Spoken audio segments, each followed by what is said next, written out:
Atkreipysi man neratą.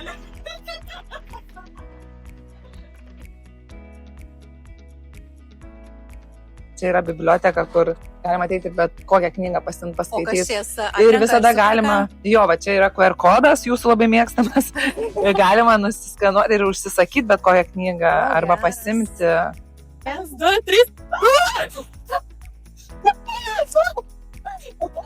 Čia kam biškai nuotaika susirinkime sugenda, tai siunčiamas į vitamino D kambarį. Arba čia, arba į masažo kėdę, kurią turim kitam gale ofiso, arba į sporto salytę. Tai galima pasirinkti. Esam labai data driven kompanija, tai va irgi kiekvienoje erdvėje, jeigu matot, yra mūsų skaičiukai, grafikai, metrikos, kiekvieną rytą atėję darbuotojai gali pasižiūrėti, kaip sekėsi vakar. Jo. Oh my god.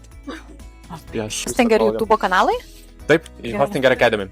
Daug 10 principų ir viskas, ar tai vadovaujamės.